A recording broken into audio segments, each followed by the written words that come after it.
Dimulai dari Al-Faqir Al-Hakir Syekh Abdul Rauf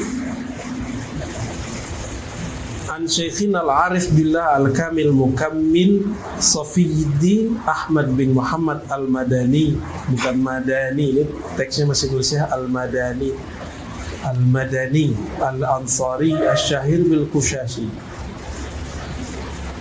An Sayyidina Abil Mawahib Abdullah Ahmad bin Ali Al-Qurashi Al-Abbas As-Sanawi.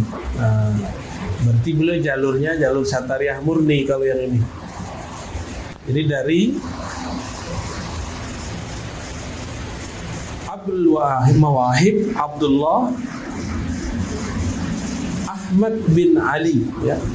Ahmad bin Ali. Pasti begitu Abu Abdillah kali ya. Kan nama beliau Ahmad bin Ali As-Sanawi. Nah, kalau di sini pakai sa. As-Sanawi. Jadi Al-Imam Al-Qushashi itu ahli hadis di Madinah, maka disebut Al-Madani. Beliau mempunyai 40 sanad thariqah lebih, ya. Namun yang masyhur dikembangkan oleh Syekh Abdul Rauf Al-Jawi As-Singkili yang diturunkan kepada tuan guru besar kita, Tuan Syekh Burhanuddin, diulahkan itu Asy-Syatari. Tapi dalam salinan tertentu yang disebutkan bukan nama Syekh Asy-Syanawi, tapi Mustafa Al-Bakri kawannya. Maka bolehlah disebut Syatariyah itu dulu Khalwatiyah, Syatariyah Al-Khalwatiyah, jadi dua. Boleh nggak itu? Boleh, karena seorang Imam Al-Qushashi memegang sanad 40 thariqat. Kalau di kitab hadis nama Al-Qushashi di belakangnya An-Naqsyabandi. Berarti beliau punya juga tarekat An-Naqsyabandi. Di teks yang lain ditulis Al-Qadiri. Nah, cuma yang masyhur itu An-Naqsyabandi sama Al-Khalwati dan Syatari itu. Kok bisa? Ya wajar, dia kan seorang imam. Kalau imam bolehlah dia punya banyak metodologis dalam mengenal Allah. Tapi kalau orang awam cukup satu. Kalau dia seorang imam, kepalanya terlalu luas untuk cuma satu thariqat. Kolbunya terlalu lebar. Kalau cuma 2-3 thariqat, dia bisa banyak thariqat. Thariqat itu kan cuma metode. Metodologis itu bisa banyak, bisa satu, ya enggak? Ada orang yang tidak terbiasa dengan banyak cara, dia cukup dengan cara lama. Nah, ini Imam Al-Qushashi, ya, beliau keturunan Al-Ansar dan mendapatkan banyak jalur thariqah, terutama thariqah Asy-Syatariyah. Kalau saya menyebut Syatariyah itu tarekat yang mengantar kepada kaidah-kaidah hakikat. Kalau Naqsyabandi itu tarekat yang mengajarkan riyadhah dan mujahadat. Makanya orang Naqsyabandi ada suluh 40 hari itu rajin-rajin. Kalau di Syatariyah ada sembahyang sampai 10. Itu beda, walaupun bentuknya mirip.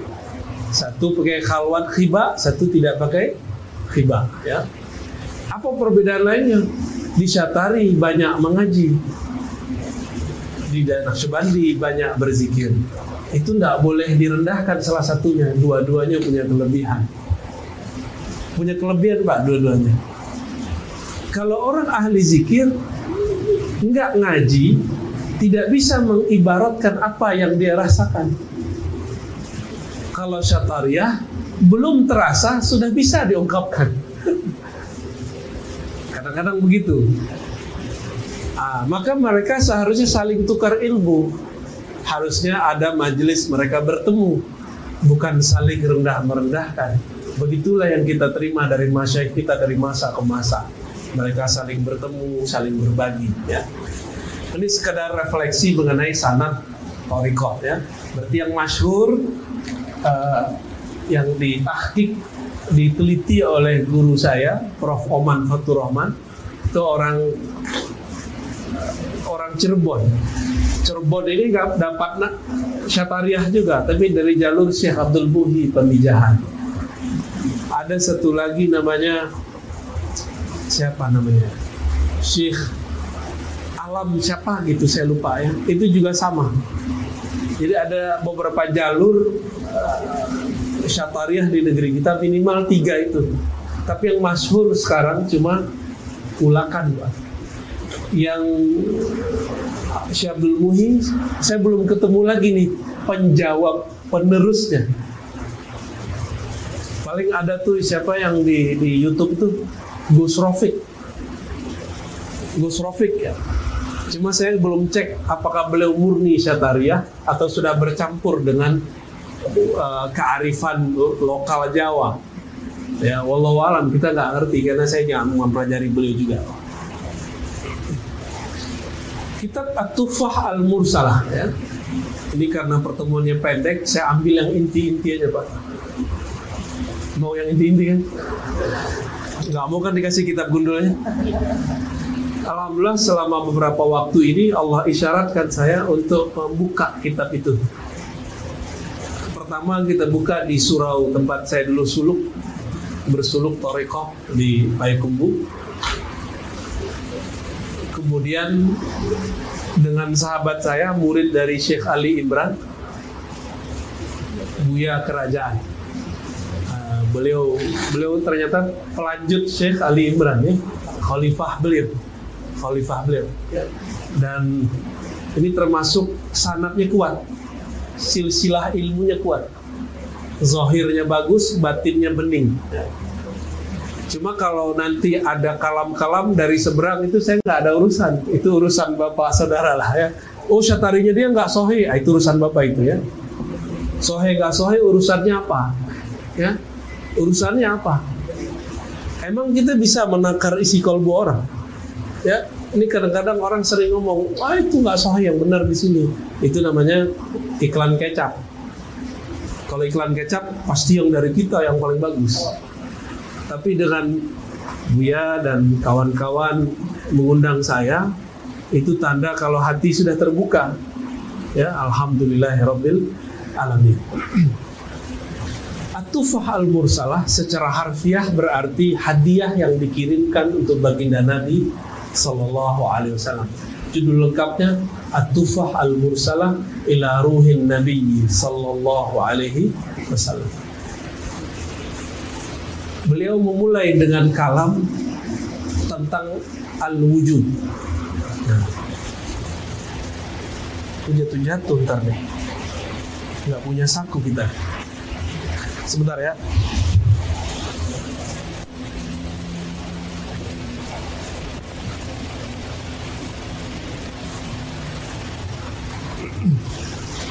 Al-wujud. Ini biar gampang langsung kita kasih ilustrasi. Ya. Bapak nggak usah baca kitab gundulnya. Gundulnya cukup kepala saya gundul.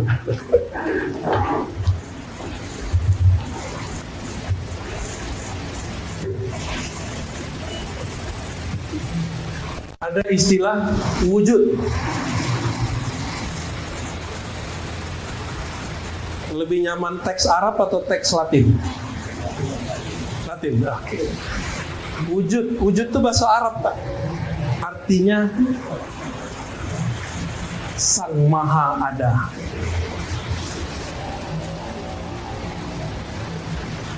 Itu al-wujud, sifat wujud. Kalau Arabnya harusnya pakai al. Kita ada nggak? Ada. Allah ada. Apa beda kita dan Allah ada?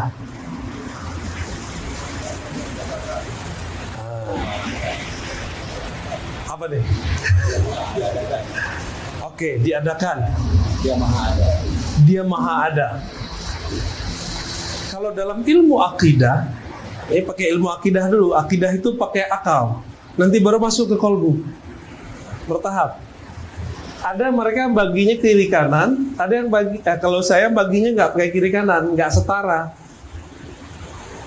Ada yang disebut wajib ada.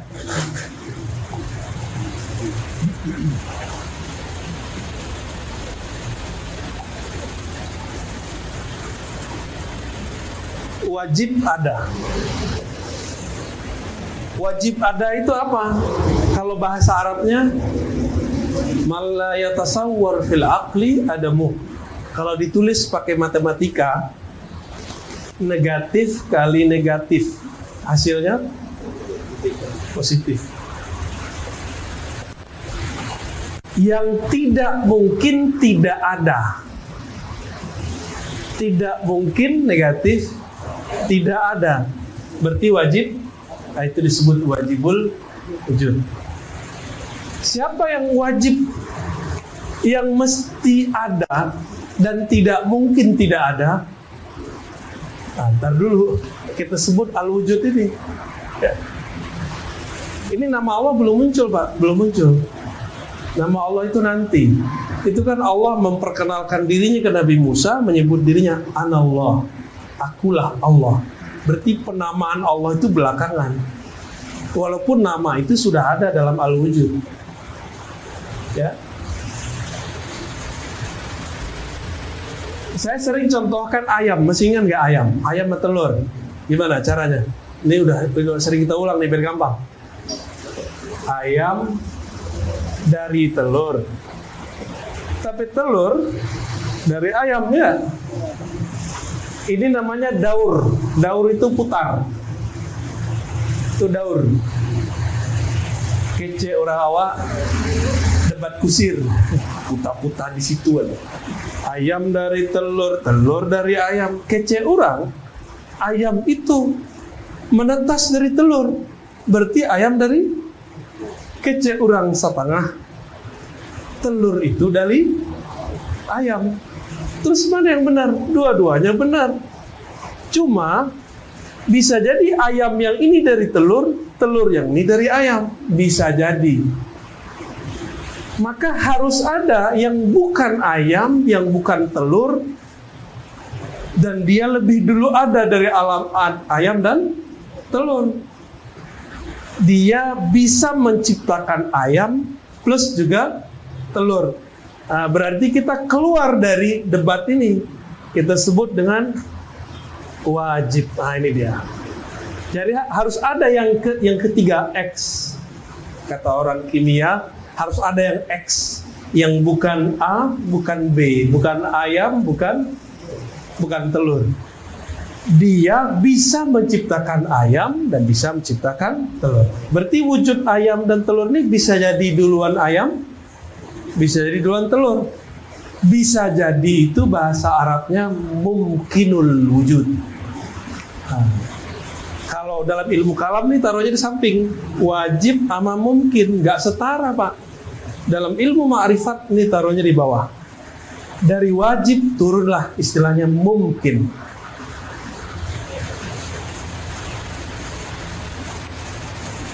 Ada tisu?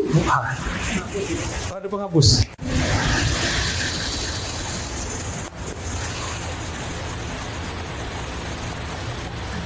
Mungkin udah jadi bahasa Indonesia. Mungkin A, mungkin B, mungkin ayam duluan, mungkin telur duluan. Mumkinul wujud, jadi pasangannya wajibul wujud. Kalau ini mumkinul, siapa yang memungkinkan ayam dan telur? Wajibul wujud. Nah, gitu ke bawah. Ya. Ini wajib, ini mungkin, ini gampangnya. Nah, alam semesta itu dari masa dahulu sebelum Nabi Adam itu sudah jutaan tahun. Bapak yang melihat berita atau mungkin ada yang berusaha dulu di situ, batu bara berapa juta tahun? Nabi Adam berapa tahun, Mbak? Nabi Adam itu belum sampai 7.000 tahun. Ini kita baru mau 7.000 ini. Jadi genap ini 1.500 kurang dikit. Itu baru 7.000 tahun. Nabi Adam itu di bumi sekitar ya kurang-kurang dikit lah, mungkin 6.500 berapa gitu. Sedangkan batu bara sudah ada di bumi jutaan tahun yang lalu. Terus ketemu spesies, ada makhluk-makhluk purba yang tertanam badannya di bumi. Pas dicek, wah ini umurnya jutaan tahun yang lalu. Berarti ada makhluk sebelum Nabi Adam. Mungkin? Jawabannya mungkin. Siapa yang memungkinkan? Wajibul wujud. Kira-kira begitu, ya. Allah Subhanahu wa taala dari wujudnya ini kemudian memercikkan wujudnya, lalu tersebarlah kepada alam semesta menjadi alam. Adakah di alam? Anda anggap ini alam. Anggap ini alam. Setiap sudut di alam semesta itu semuanya adalah pengaruh dari wujud Allah. Jika ada orang berkeyakinan bahwa di alam itu, baik alam badan, alam tubuh, alam zahir, alam batin, urat, tanah, air, semuanya, bahwa di situ ada selain Allah, berarti ada Tuhan pencipta selain Allah, musyrik.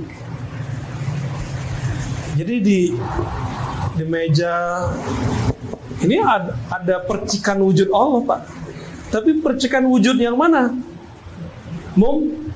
Kalau wajib hanya untuk zatnya, untuk sifatnya, sedangkan mungkin untuk makhluknya. Wajib ini zat, ya. Zat itu punya sifat. Sifat ada nama. Nama ada fiil, perbuatan. Bahasa Indonesia udah jadi fiil ya. Fiil. Wajib zatnya. Dari mana nih alam semesta? Nggak keluar dari. Inilah struktur alam.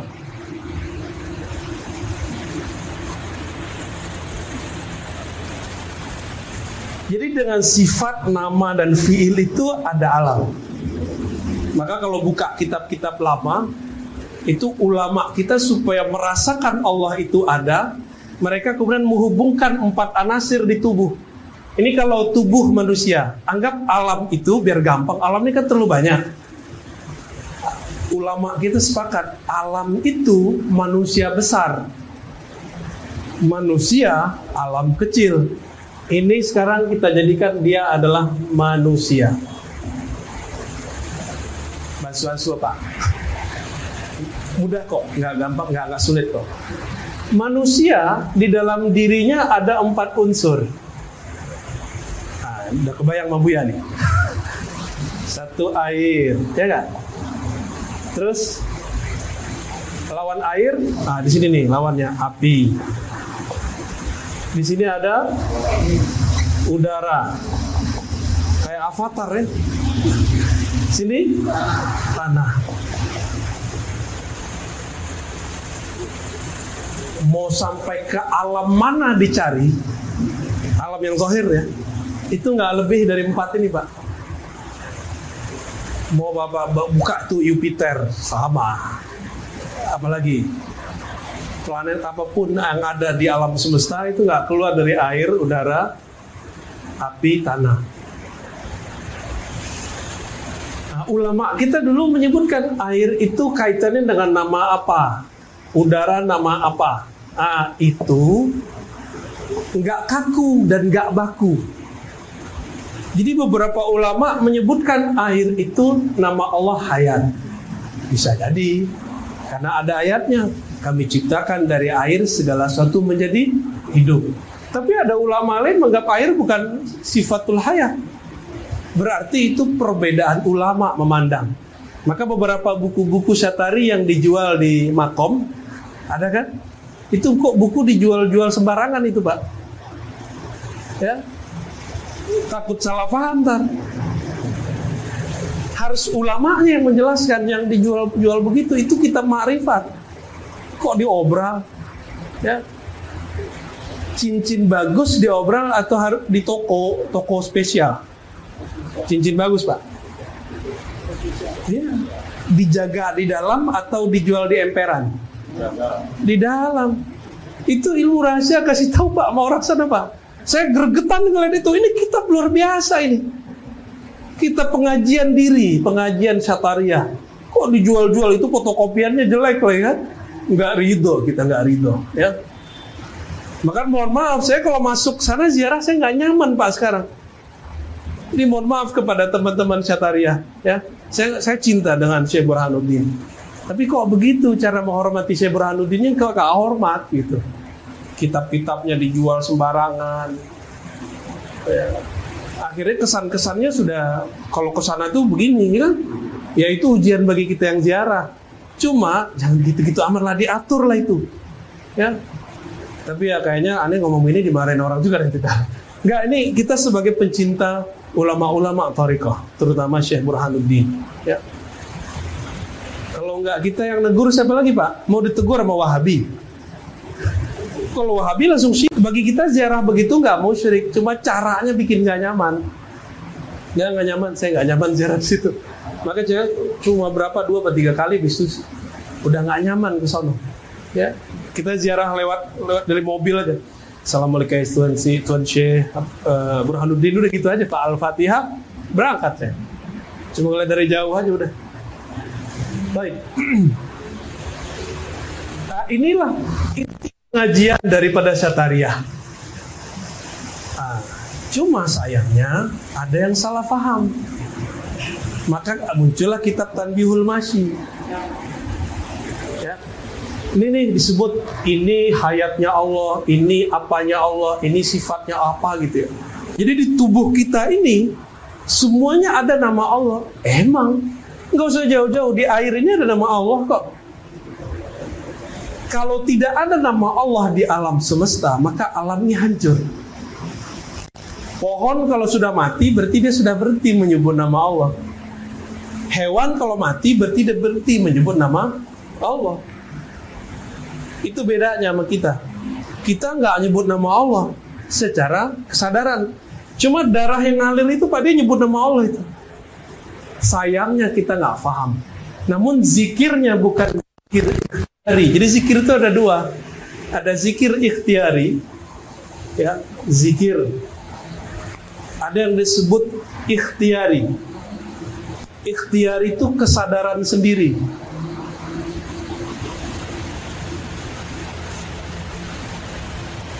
Saya sadar saya zikir, maka saya pilih zikrullah. Ini zikir ikhtiari. Orang yang zikir begini, inilah yang disebut salik. Apa arti salik? Orang yang suluk, yang mau menempuh jalan kepada Allah. Kan beda thariqat, beda suluknya. Cuma karena yang dominan di daratan, di dare, suluk itu berkhawal 40 hari, orang taunya orang suluk berkhalwat, itikaf. Kalau di Piaman, suluk itu ya ngaji, zikir, ngaji, zikir. Tapi zikirnya zikir ikhtiari. Nah, di tubuh kita yang disebutkan dalam kajian-kajian diri, kajian-kajian makrifat diri, darah zikirnya ini, ada nama Allah di tulang, ada nama Allah di daging. Itu kajian-kajian begitu Pak. Itu namanya zikir tubuh ittirari, ya. Ittirari pakai do. Do itu nulis ininya apa? Ini ya? DH.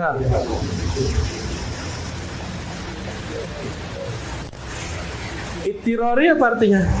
Zikir bawaan, zikir terpaksa. Tubuh ini tetap menyebut nama Allah. Makanya dia sama kayak air, kayak tumbuhan, kayak pohon. Sama. Kalau enggak, dia mati Pak. Jadi jantung kita kalau berhenti zikir ittirari, mati. Di kapan orang mati dalam ilmu zikir, itu kalau dia berhenti zikir. Tapi kalau zikir ikhtiari, ini yang disebut mati sebelum mati. Ini yang disebut mati sebelum mati. Zikir itirori itulah puncak dari kajian diri, kajian Tuhfah al-Mursalah. Nanti kalau sampai ke sana alhamdulillah, kalau enggak kita gantung. Zikir yang tidak berhuruf, tidak bersuara, tidak berkata-kata, hanya makna semata-mata. Tapi di beberapa kajian Syatari ada yang ketinggalan nomor pertamanya tentang zikir.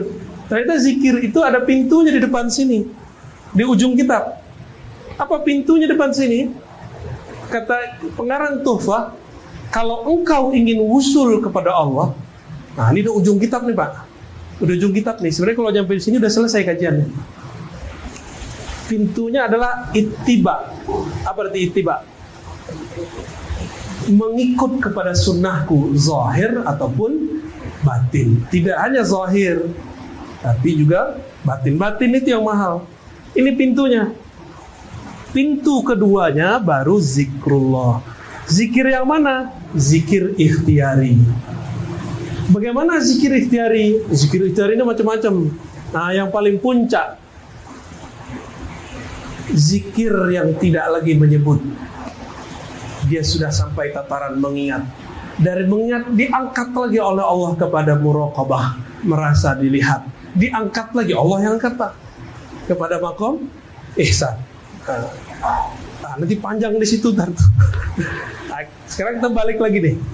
Supaya sampai ke zikir itu harus paham ma'rifatun nafs ini, bahwa di tubuh kita mengalir nama dan sifat Allah Subhanahu wa ta'ala. Di tengah perjalanan tarekat Syatariyah berkembang di negeri ini, maka muncullah kemudian kelompok-kelompok yang mengatakan apa? Kalau tubuh kita ini, batang diri ini, ada nama Allah di dalam, berarti wujud kita, nah itu dia. Wujud kita, wujud Allah sama nggak? Pasti mereka bilang nggak sama. Tapi mereka terjebak di kalam apa nih? Ini dua hal yang beda nih Pak. Di tengah perjalanan kajian ma'rifat, karena ma'rifat itu ada yang hakul ma'rifah, ada yang ma'rifat biasa, itu disebut hakikat. Kita sering dengar ya istilah syariat, tarekat, hakikat, ma'rifat. Apa beda hakikat sama ma'rifat Pak? Sering dengar kan? Dia barangnya sama tapi beda. Ibarat gunung tuh begini. Nah, ini syariat bagian bawah.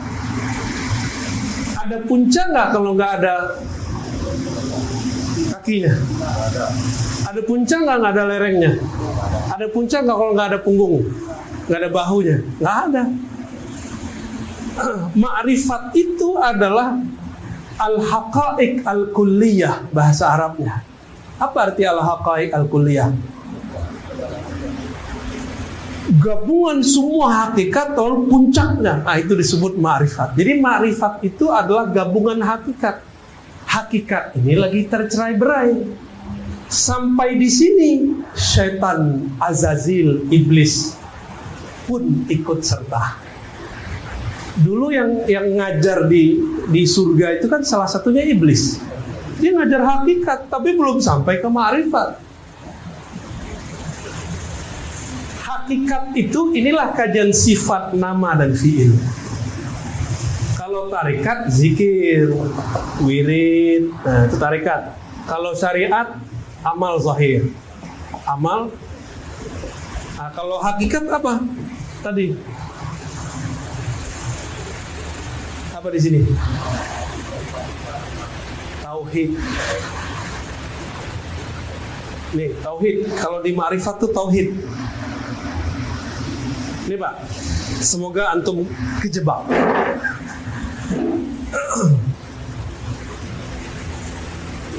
Iblis itu dari ciptaan Allah nggak? Ya. Iblis itu membangkang, tidak sujud kepada Adam karena memandang sujud kepada Adam itu syirik. Gimana?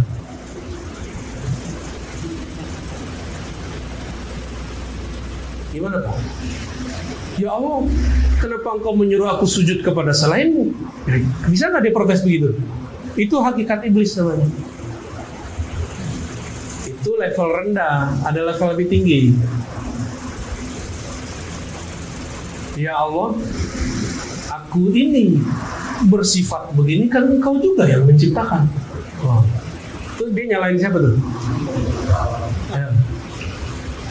Karena aku ini ciptaan engkau, kegelapan sifatku adalah bagian dari bayang-bayang engkau. Ini kata siapa? Iblis. Bener gak?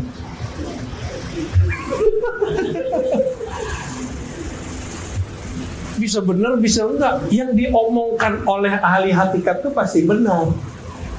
Mau dia iblis, mau dia wali, pasti benar. Bedanya nanti dia jadi waliullah atau jadi wali setan, itu aja. Sama-sama wali Pak, ngomong hakikatnya sama, teorinya sama. Nanti ujungnya apa? Kalau aku ini, empat anasir tubuhku ini adalah nama dan sifat Allah. Qalbuku adalah asma Allah. Ruhku adalah zat Allah. Oh, gawat itu Pak.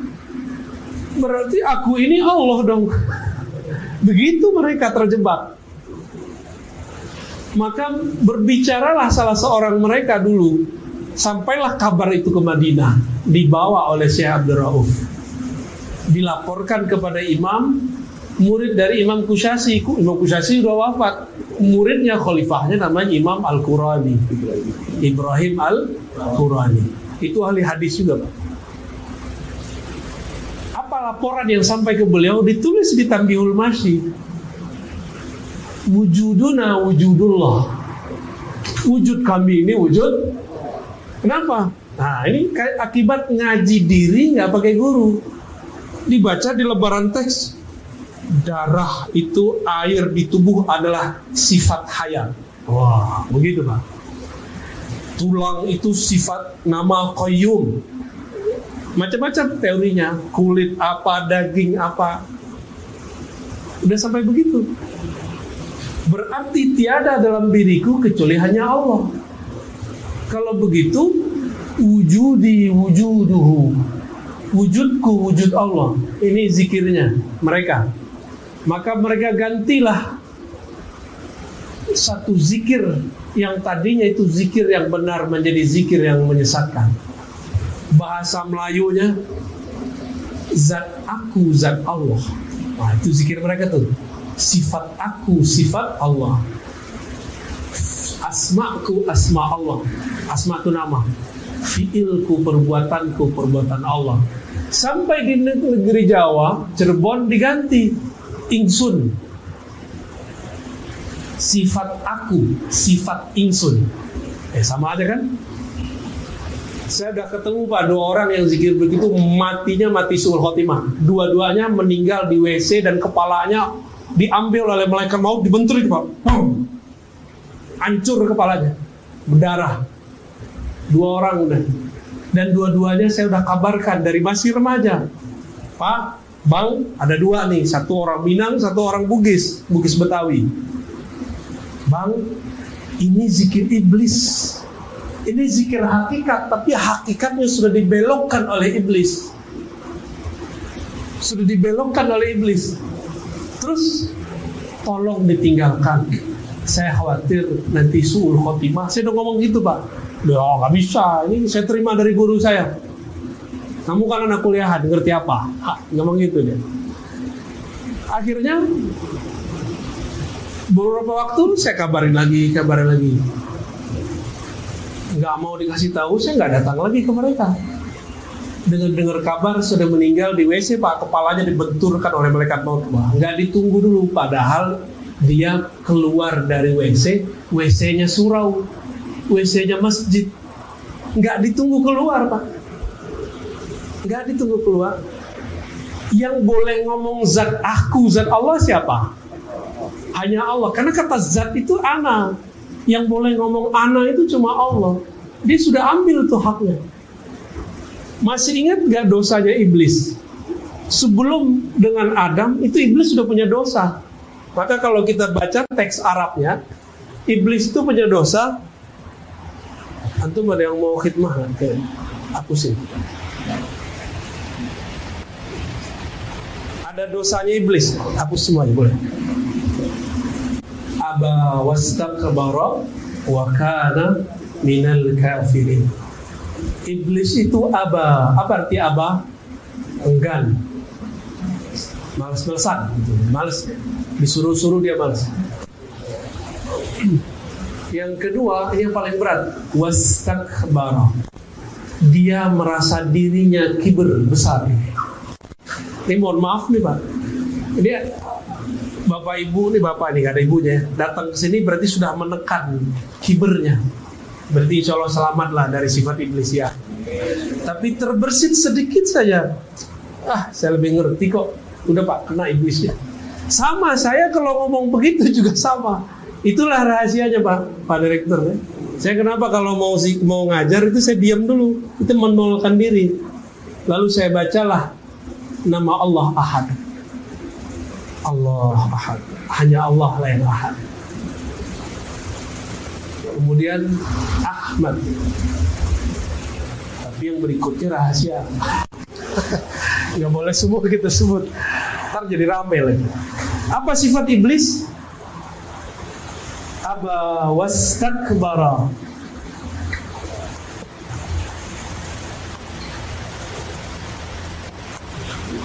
Aba enggan, istakbara kiber. Kiber itu merasa besar, merasa alim, merasa suci, merasa taat. Nah, gawat tuh. Dulu iblis ketika Banul Jan, jadi sebelum di bumi, sebelum ada manusia, ini bumi nih, anggaplah ini bumi.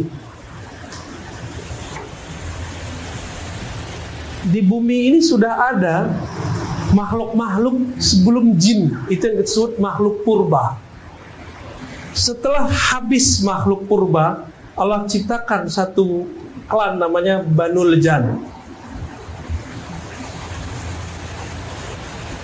Inilah bapak moyangnya iblis.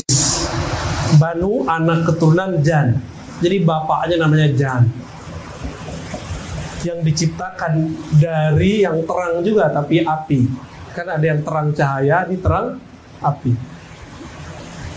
Mereka jadi jin, tengkar ya, tengkar di sini segala macam. Allah kemudian buatlah di muka bumi kiamat awal. Kiamat pertama sudah terjadi Pak untuk bangsa jin. Di saat ini dihancurkan, dikirim meteor. Jadi teori ada meteor jatuh ke bumi itu sahih, itu benar. Dihancurin, maka semua binatang-binatang mati. Mati semua jadi makhluk purba. Di antara Banul Jan ini ada satu pangerannya. Nah, kira-kira begitu. Namanya Azazil. Masih kecil. Diutuslah dari langit Jibril. Diutus dari langit Jibril. Jibril selamatkan Azazil, ajarkan dia zikir. Maka berzikirlah Azazil di bumi. Jadi waktu ini dihancurkan, ada yang lari ke gunung, jadi penunggu gunung. Ada yang lari ke sungai, jadi penunggu sungai. Ada yang ke laut, jadi Ratu Nyi Roro Kidul. Ada penunggu, itu asli Pak. Makanya kalau kita pergi ke atas gunung, berangkatnya berlima, jangan pernah misah. Karena itu kampungnya mereka tuh, istana mereka di situ semua tuh. Kalau melaut, jangan pecah, ya. Kalau dulu orang pakai kapal, sekarang kan udah enggak. Nanti dimasukin mereka. Ada yang ke pohon-pohon, makanya ada pohon-pohon sati, ya. Betul ya, angker. Sebenarnya nggak angker, emang tinggalnya di situ. Beringin, ya. Sebenarnya semua pohon ada Pak. Ada yang ke batu-batu di gunung-gunung, makanya batu cincin Bapak bisa dicek tuh ada barangnya apa enggak tuh. Wah, ada cincinnya Pak. Ah, itu aman Pak, insya Allah. Itu ada isinya Pak. Jadi mereka lari ke mana? Lari ke bebatuan, masuk, tinggal di situ. Jin itu kan abadi, kalau nggak dibunuh dia nggak mati. Jadi kalau nggak dikirim meteor nggak mati-mati. Kalau nggak ada jin lain yang membunuh dia nggak mati. Atau manusia sakti menghantam dia nggak mati-mati. Oh canggih Pak ya, bisa manusia sakti Pak. Ini mereka ada yang ikut ngaji nih Pak. Dia juga bingung nih ceritain, lu kok ente tahu gitu. Berhasillah si Azazil ini dididik zikir. Ini Azazil tuh rajin, dia rajin zikir.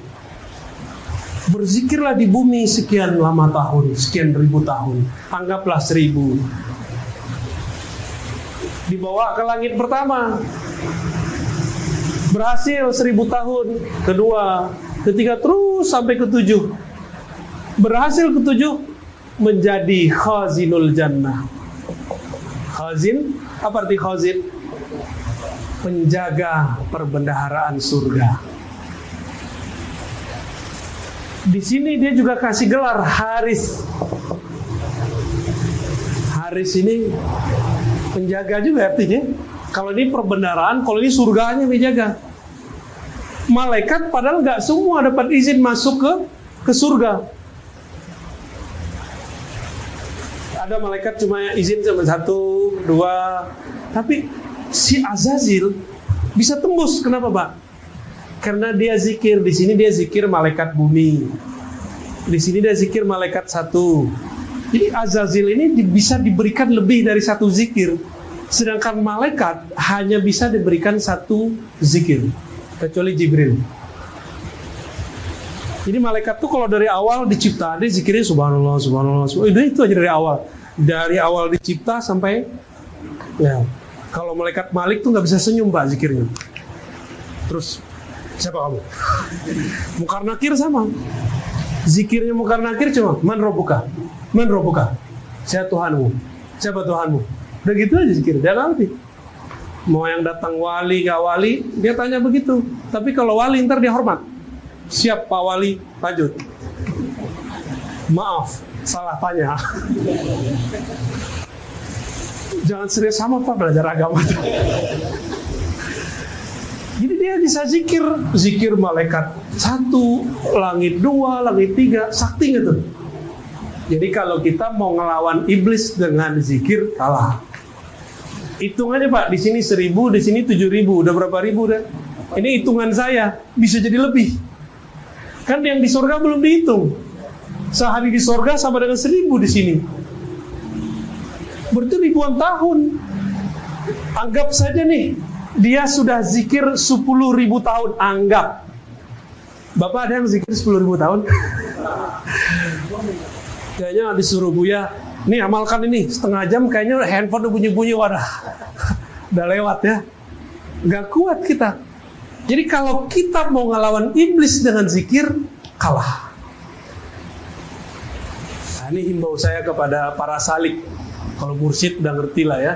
Para salik nih, jangan terkecoh oleh jumlah zikir. Silakan latihan dengan angka-angka tertentu, tapi jangan mendewa-dewakan angka itu. Ya, angka itu cuma latihan. Karena kalau kita kemudian kalkulasikan dengan Azazil, kita kalah telak Pak, kita sudah nggak bisa. Nah, waktu di surga, sembari di sini kan dia mendapat ilmu hakikat. Ketika dia sampai kepada puncak nur zikirnya, nah iblis itu sampai kepada kalam yang tadi, yang dikalamkan oleh orang di bumi, yang dilaporkan ulang oleh murid-muridnya Syekh Abdul Rauf ke Madinah. Apa kata iblis? Ya Allah, Engkau ini kan kabir. Dengan kabirmu, Engkau bisa mengatur alam semesta. Boleh dong pinjam bentar gitu. Itu yang disebut istakbaro. Ini tafsir hakikat nih. Istakbaro meminta kibirnya Allah, meminta kebesaran Allah. Apa kebesaran Allah? Ana Rabbul Alamin. Akulah yang mengatur alam semesta. Jadi iblis itu minta dipinjamkan selendang miliknya punya beliau nih. Itu kan pakaian kewibawaan untuk seorang mu'allim. Kata iblis, ya Rob, pinjam dong bentar. Sehingga kalau saya berkalam ke hadapan malaikat, mereka tunduk semua kepadaku. Kan tunduk kepadaku, itu tunduk kepadamu juga. Kan aku, engkau juga. Di situ Allah marah, Pak. Jadi dia minta kibirnya Allah. Maka ayatnya menyebutkan dengan lafaz pasten, maudhi, aba wastakbara. Dia telah sombong sebelumnya. Pernah minta kesombongan Allah. Yang boleh sombong kan cuma Allah. Allah itu maha sombong. Itu Al-Kabir, Pak. Ini kalau terjemahan saya, ini agak beda sama terjemahan Kementerian Agama nih. Saya menerjemahnya yang maha sombong, Allah. Wah, udah ada alarm nih. Baik. Jadi Bapak Saudara yang berkat Allah,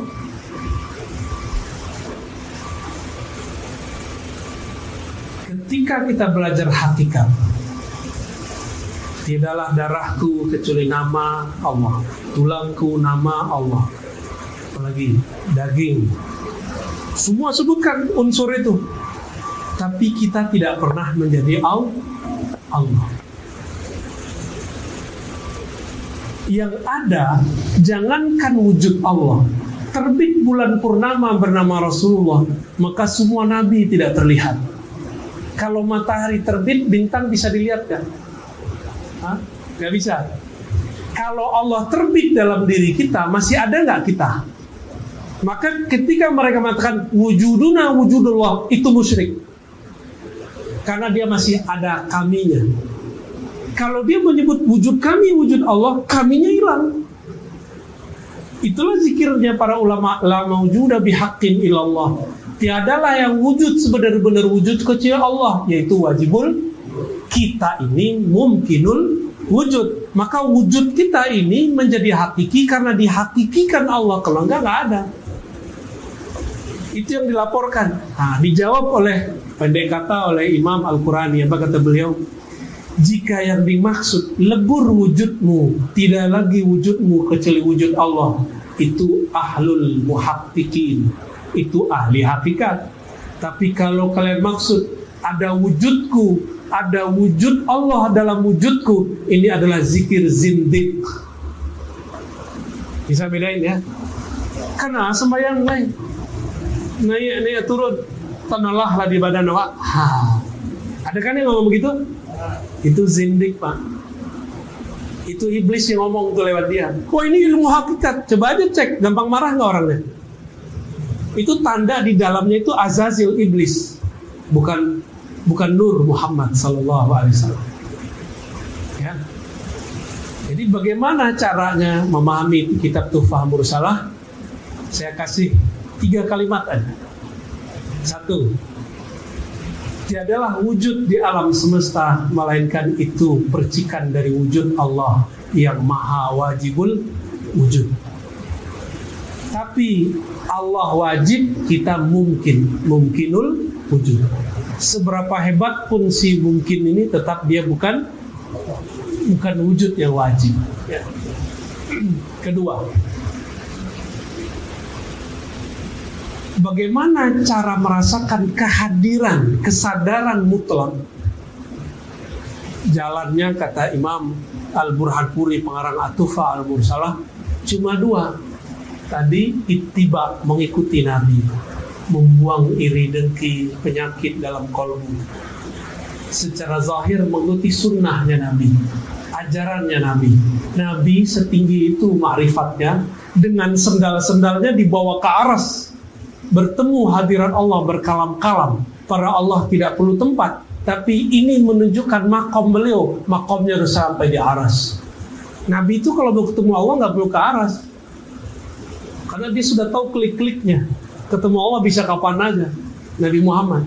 Tapi menunjukkan kemuliaan jasad beliau, dengan sendalnya Pak dibawa sampai ke aras. Nabi Musa hanya melihat percikan cahaya langsung pingsan. Kebayang makomnya Nabi Muhammad kita. Nabi Muhammad masih tahan. Kita kan mengira kalau ketemu Allah itu ketemu, enggak, itu Nabi sujud di aras. Berarti aras itu adalah masjid yang paling besar di alam semesta. tempat sujudnya Nabi Muhammad sallallahu alaihi wasallam. Jadi setinggi-tinggi ma'rifat itu, sunnah atau ajaran yang zahir Nabi sembahyang itu haknya badan. Coba Bapak lihat sujud itu kalau ditulis kepalanya mim, badannya ha, ya panggulnya mim, kemudian kakinya dal, benar nggak? Selama kalau kita mau ikut Nabi Muhammad, sayang ke badan, sujudlah kepada Allah. Walaupun kaji kita lah tinggi mana, ya. Lah sampainya ngaji zat aku, zat Allah, itu nggak benar itu. Ya. Jangan sampai ada kalam zat aku, zat Allah. Tiadalah zat aku dalam zat Allah, itu yang benar. Tiadalah sifat aku dalam sifat Allah, itu yang sahih. Tiadalah fi'il aku, perbuatan aku dalam fi'il Allah. Tiadalah nama aku dalam nama Allah. Baru disebut musul ilallah. Diingat setiap nafas naik turun. Diingat bukan nafas naiknya, tapi bahwa diri ini percikan dari wujudnya. Kun, dia berkata, kun. Apa arti kun? Kamal nurullah, kesempurnaan cahaya Allah. Tapi kalau berubah menjadi yang tadi, kamal nar, iblis. Kun juga, kaf, kamal, kesempurnaan. Nun bisa jadi nur, nun bisa menjadi nar. Kita pilih ma'rifat nuriyah atau ma'rifat nariyah. Sama-sama terang, satu dengan cahaya Allah, satu dengan bayang-bayang iblis. Wassallallahu ala nabiyina Muhammad.